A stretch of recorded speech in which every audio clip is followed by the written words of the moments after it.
the inner child is so important because, yeah, that's where the root of everything stems for in this reality, in this current physical plane for me. Hi, I'm Jillian. I'm the owner of Authentic You Fitness. On this page, we talk about physical, mental, and spiritual health. Each week, we focus on a different chakra. Within the chakras, there are many different topics to be discussed, and so each week, we zero in on a topic. At the end of the week, we have an authentic guest who talks a little bit about their life experience, as well as elaborates on the topic and how it relates to them. Welcome to our feature authentic guest of the week. All right. Hello, everybody, and welcome to our authentic guest. So I'm so excited. This week we have Alexandra joining us.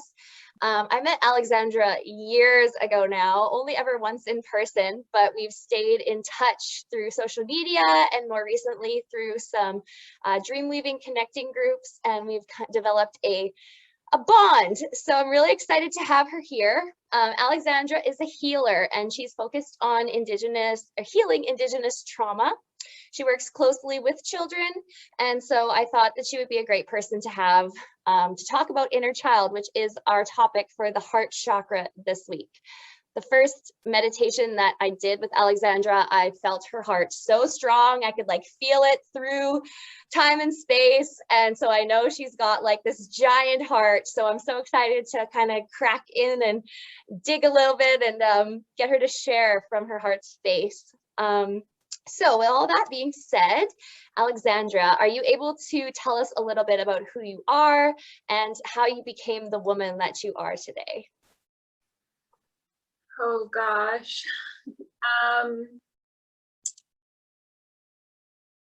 I think that I developed like maturely quite young just because of, the things that I had gone through. And I was a really angry child.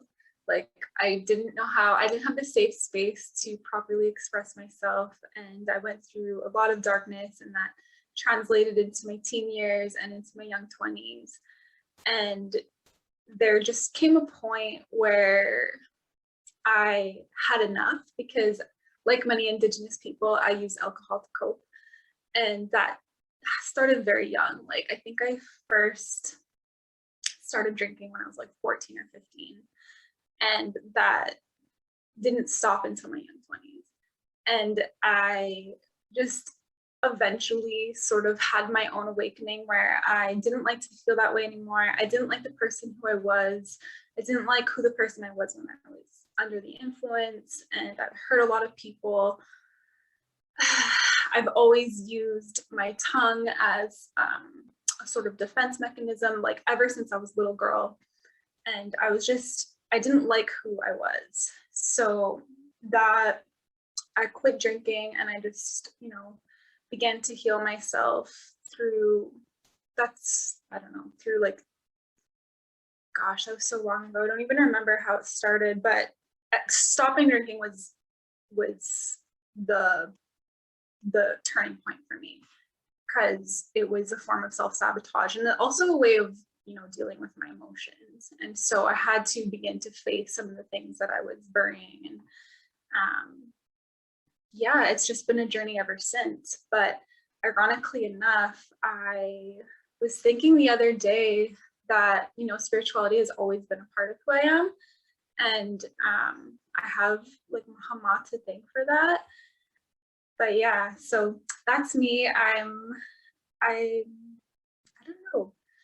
I'm very passionate about Indigenous people just because, my family and the things that I've gone through, and reconnecting myself to spirit. Yeah, I don't know.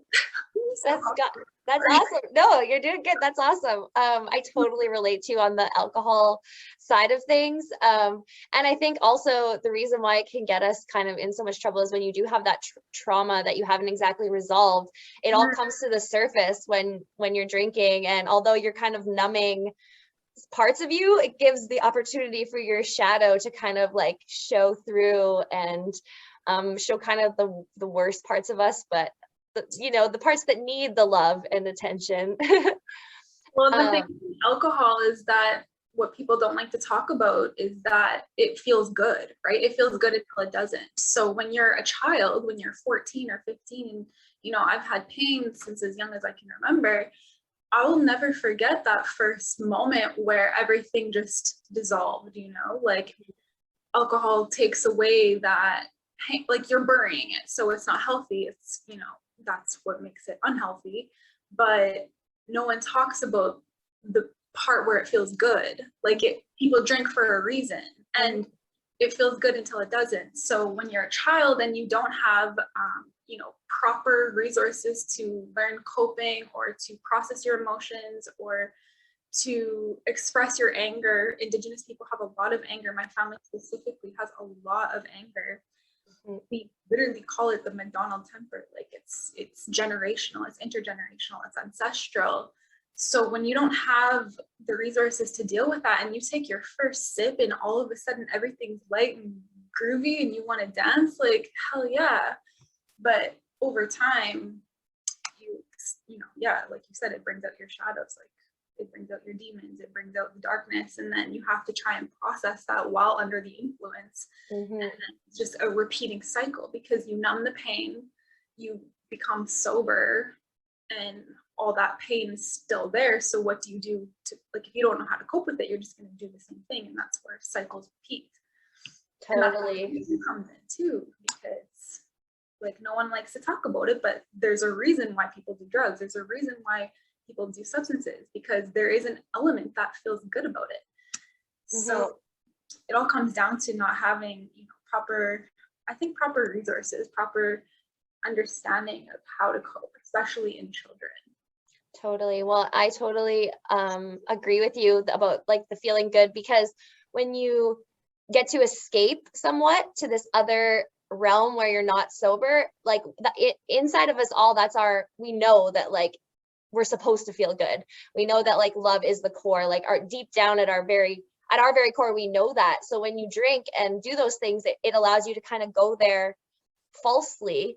But then when the alcohol is no good, then it goes to something heavier and something heavier. And because eventually you're just kind of building layers and layers on. And so, it's a really, really terrible cycle, but that's kind of why like healing is so important and getting to the root of it, so you can remember that love without needing all of those other substances to cover it up, or to try and mimic that feeling that we deep down know is inside of us all.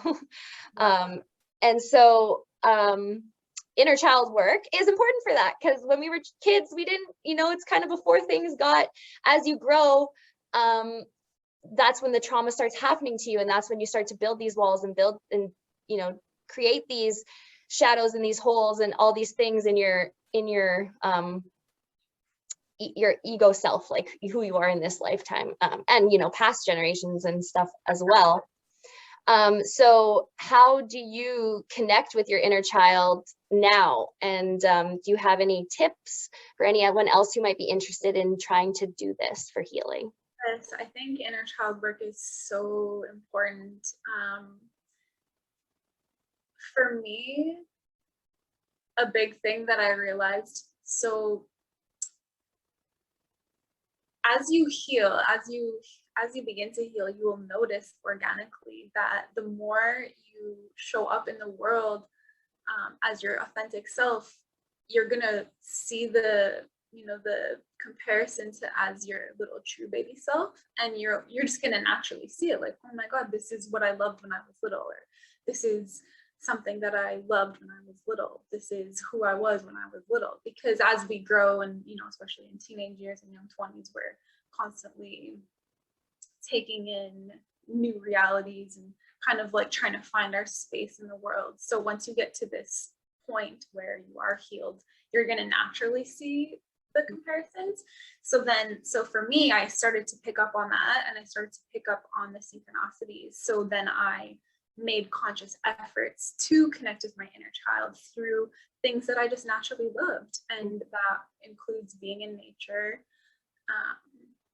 I collected rocks when I was little, and I've always been connected to crystals and to gemstones and to like working with the elements. And, you know, I had like my little satchels that I would carry on and collect rocks that I thought were pretty. And so just going on forest walks and picking rocks is a way for me to connect to my inner child. I think food is important. Like food is, we can easily honor our inner child just by simply like emulating those same emotions and experiences through the senses of, you know, taste and smell. And so making your favorite meal, like I make a lot of bannock, just because that reminds me of my authentic self and my inner child and my family.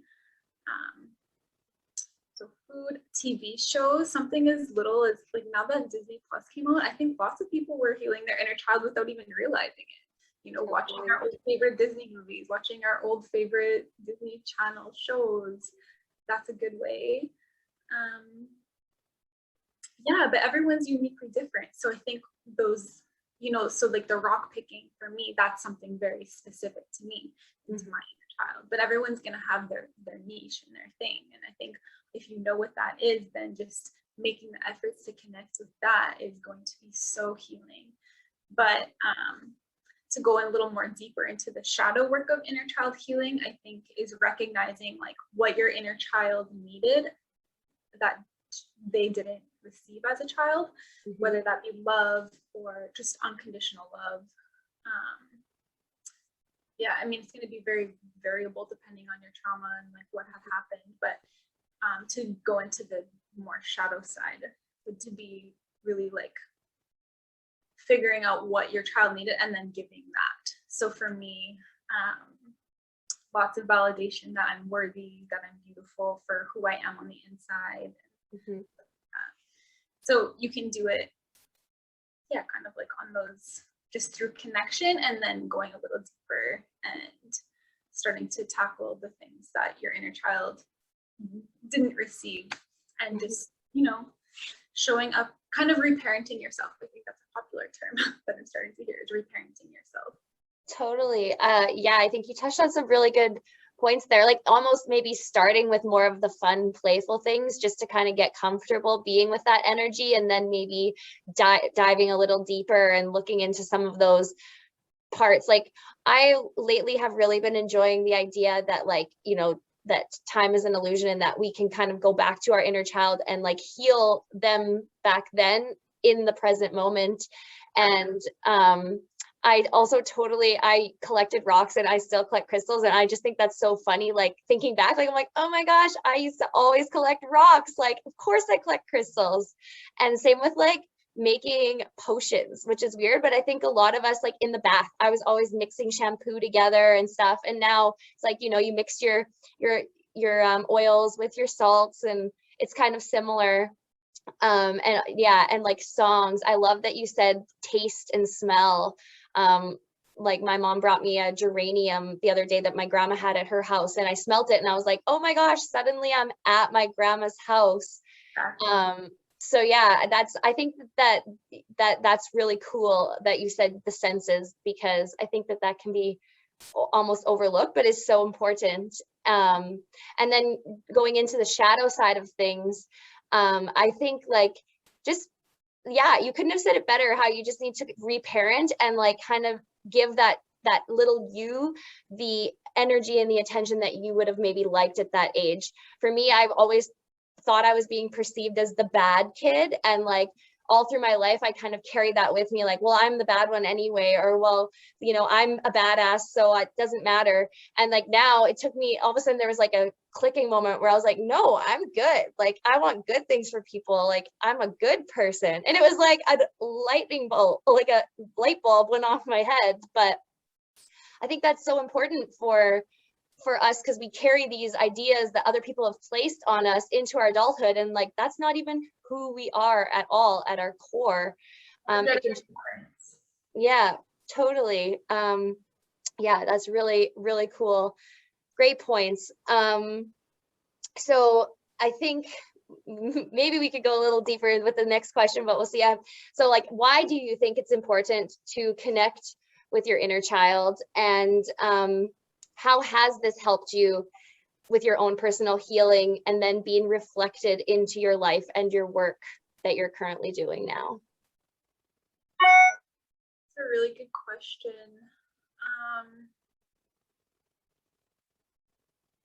I have always been, so I'm a pediatric nurse. I guess I could have said that in my little intro. And yeah, I work with a lot of children, and I work with a lot of Indigenous children specifically. And I've been working with them for a few years now, it's been very natural. Like, I just connect with them naturally. But as I kind of step onto my inner child journey, that has been really prominent, since 2020. I'm realizing that it's important because genuinely that's, for me, like, where lots of my trauma stemmed from. So I'm all about the root of things. And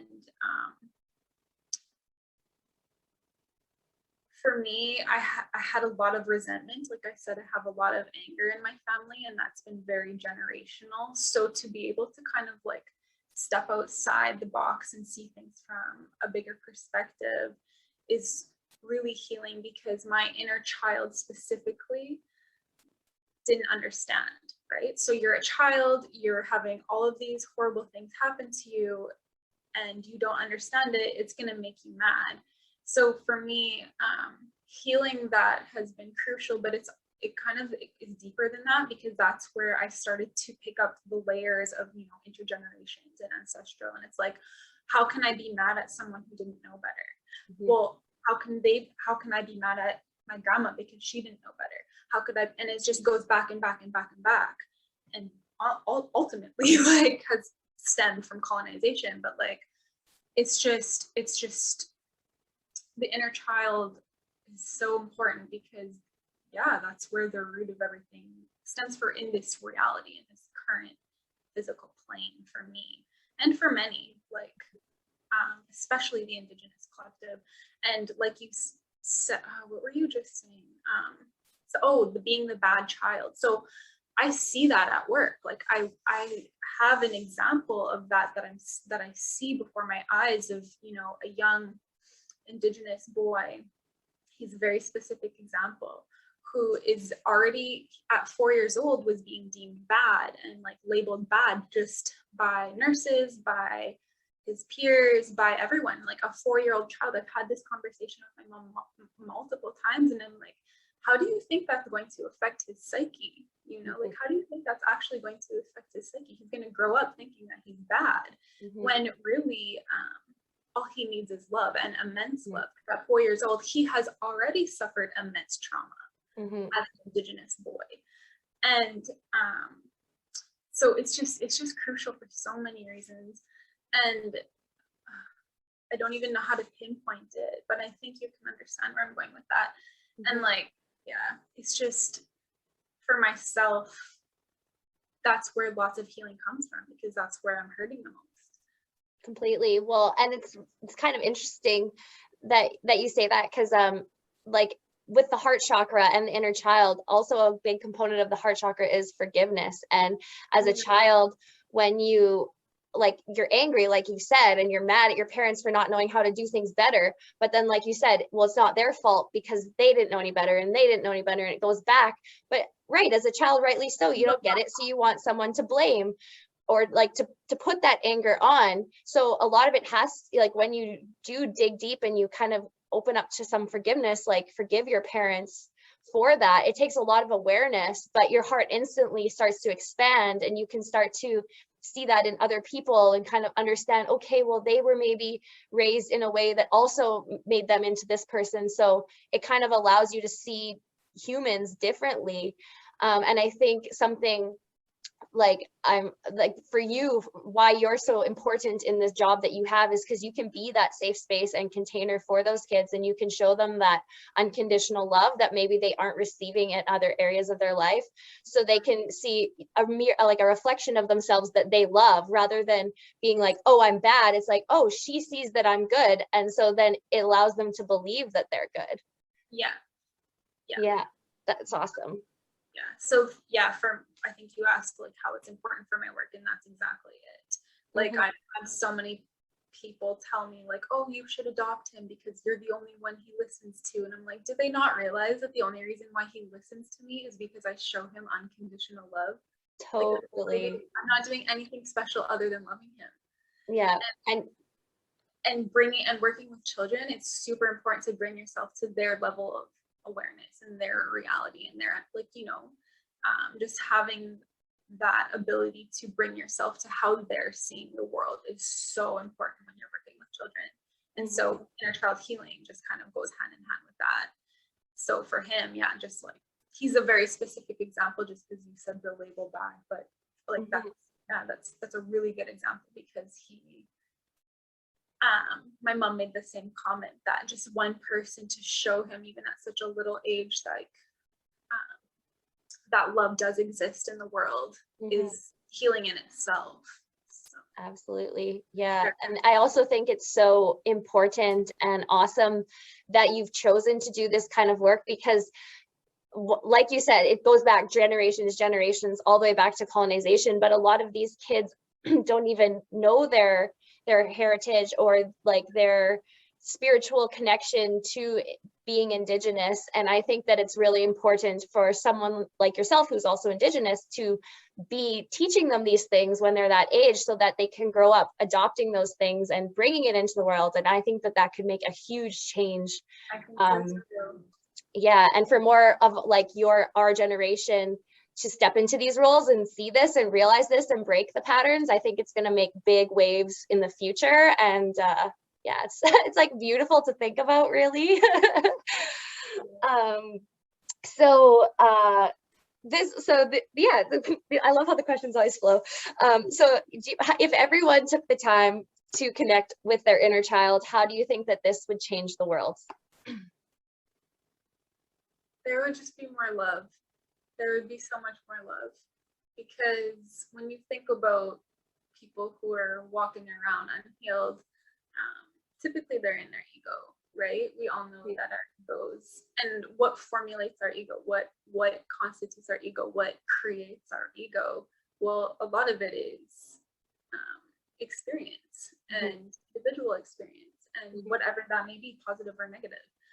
So inner child healing, you have to kind of overcome that and step into your authentic self, which is just divine love and life and the breath of the creator. So it's like there would be more love, there would be more awareness, there would be more understanding, there would be more acceptance, there would be more forgiveness, like everything exudes. Yeah, it would be crazy. It would be so awesome. I love thinking about a world like that.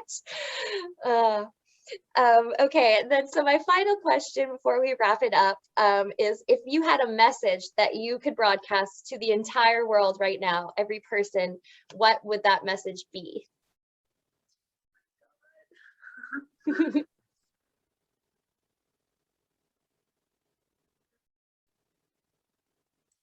question. If I could just say one statement to the whole world, it would be to this is actually my grandma. This was my grandmother Hazel's dying wish. I have it tattooed on my arm, and it's to love one another. Oh.